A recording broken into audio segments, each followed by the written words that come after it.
اگر کوئی تکلیف ہو، کوئی بیماری ہو، کوئی مرض ہو، آپ اس کا علاج کریں، لیکن یہ سمجھیں، یقین جانیں کہ یہ دوا شفا دینے والی نہیں ہے، انجیکشن سے آرام ہونے والا نہیں ہے، یہ ڈاکٹر بڑا تجربے کار ہے، اس کی ڈگری بڑی زبردست ہے، اس سے آرام ہو جائے گا، نہیں، بلکہ توقع ساری اللہ کی ذات پر ہونی چاہیے۔ شفا دینے والا اللہ ہے، شفا دینے والا اللہ ہے، اور جب یقین اللہ کی ذات پر ہوگا تو جانتے ہیں مدینے کی خاک بھی کھا لیں اللہ شفا عطا فرما دیتا ہے۔ اگر یقین اللہ کی ذات پر ہو،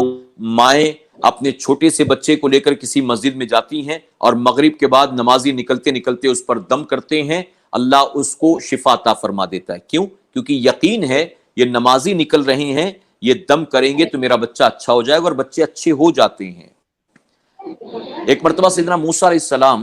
آپ کے سر میں بڑا شدید درد تھا، سے سب وقت ختم تو نہیں ہوا نا؟ نہیں، آپ لگے رہیے تو آپ کے سر میں بہت درد تھا، جی شدید درد تھا، اور درد ایسا جو ناقابل برداشت تھا۔ عام طور پر ایسا ہوتا ہے جن کے رتبے ہیں سوا، ان پہ سوا مشکل ہے۔ ہمارے سر کا درد اور ہوتا ہے، اللہ والوں کے سر کا درد اور ہوتا ہے، ان کی تکلیفیں عام انسان سے کئی گنا زیادہ ہوتی ہیں۔ موسیٰ علیہ السلام سے جب یہ درد برداشت نہ ہوا تو اللہ کی بارگاہ میں عرض کرتے ہیں، مولا مجھے اس درد سے راحت عطا فرما۔ رب تبارک تعالیٰ نے فرمایا کہ موسیٰ فلاں جگہ پر چلے جاؤ، ایک اس طرح کا پودا ہوگا، اس کی 7 پتیاں توڑ کر کھا لو، تمہیں شفا مل جائے گی۔ موسیٰ علیہ السلام گئے، آپ نے تلاش کیا، آپ نے 7 پتیاں نکالی، اس سے کھا لیا، فوراً جو ہے آپ کے سر کا درد کافور ہو گیا، درد جاتا رہا۔ 2-3-4 مہینے کے بعد پھر سے سر میں درد پیدا ہوا، موسیٰ علیہ السلام پھر نکلے، آپ گئے، آپ نے اس کی پتیاں توڑی اور آپ نے اس کو کھا لیا۔ موسیٰ علیہ السلام نے سمجھا کہ مجھے تو اب دوا مل گئی، علاج مل گیا ہے، اب جب بھی سر میں درد ہوگا اس کو کھا لیں گے، کسی اور کو ہوگا تو اس کو بتا دیں گے۔ آپ نے 7 پتیاں کھائیں لیکن آج آرام نہیں ہوا، آپ نے 7 اور کھا لیا، پھر بھی آرام نہیں ہوا، 7 اور نکال کر کھایا، پھر بھی آرام نہیں ہوا۔ اللہ کی بارگاہ میں عرض کرتے، مولا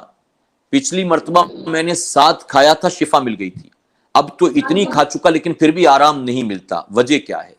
تو رب تبارک تعالیٰ فرماتا ہے کہ موسیٰ پچھلی بار جب تو گیا تھا نا تو تو نے اپنی ساری امیدیں مجھ سے وابستہ کی تھیں کہ اللہ نے بھیجا ہے ضرور شفا مل جائے گی، لیکن اب تو اپنی امیدیں اس پتیوں سے لگائے بیٹھا ہے، تو سمجھتا ہے پتیاں شفا دیتی ہیں، تو موسیٰ پتیاں شفا نہیں دیتی، شفا دینے والا تو تیرا پروردگار ہے۔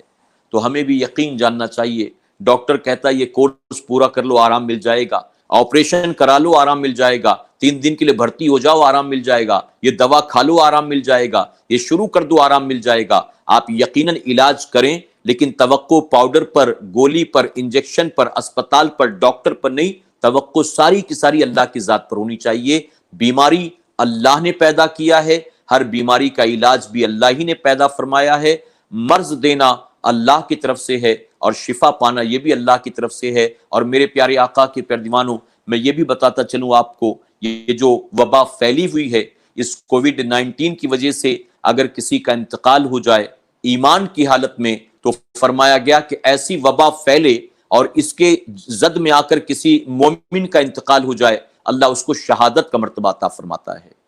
اور اگر رمضان شریف میں ایسا ہو جائے تو کیا کہنا، گویا سونے پر سہاگا ہے۔ اسی کے ساتھ یہ بھی یاد رکھیں، اگر کوئی تکلیف ہو، سر میں درد ہو، آپ کے دانت میں درد ہو، بدن میں درد ہو، بخار ہو، کوئی تکلیف ہو، یقین جانیں اللہ کی طرف سے ہے، شفا دینے والا اللہ ہے۔ اور میرے آقا صلی اللہ علیہ وسلم نے یہاں تک فرمایا، اپنی امت کی دلجوئی کے لیے آقا فرماتے ہیں، اگر تمہارے سر میں درد بھی ہوتا ہے تو اس درد کی وجہ سے اللہ تمہارے گناہ کو معاف فرماتا ہے۔ فرماتے ہیں اگر میرے امتی کے پیر میں چینٹی بھی کاٹ لے، اگر میرے امتی کے پیر میں کانٹا بھی چبھ جائے تو اس معمولی تکلیف پر بھی اللہ اس کے گناہ کو معاف فرما دیتا ہے۔ اور ایک مقام پر تو یہاں تک فرماتے ہیں، اگر میرے امتی کا جسم بخار کی گرمی سے تپتا ہے، بخار کی گرمی کی وجہ سے تپتا ہے، تو جیسے لوہے کو آگ میں ڈالنے سے وہ پاک و صاف ہو جاتا ہے، ایسے ہی جب بدن بخار کی گرمی سے تپتا ہے، اللہ میرے اس امتی کے گناہوں کو معاف فرما دیتا ہے، ساری میل کچیل دھل جاتی ہے۔ یہ انعامات ہیں، اللہ اپنے محبوب پاک کے صدقے ہم سب کو کہنے سننے سے زیادہ عمل کی توفیق عطا فرمائے۔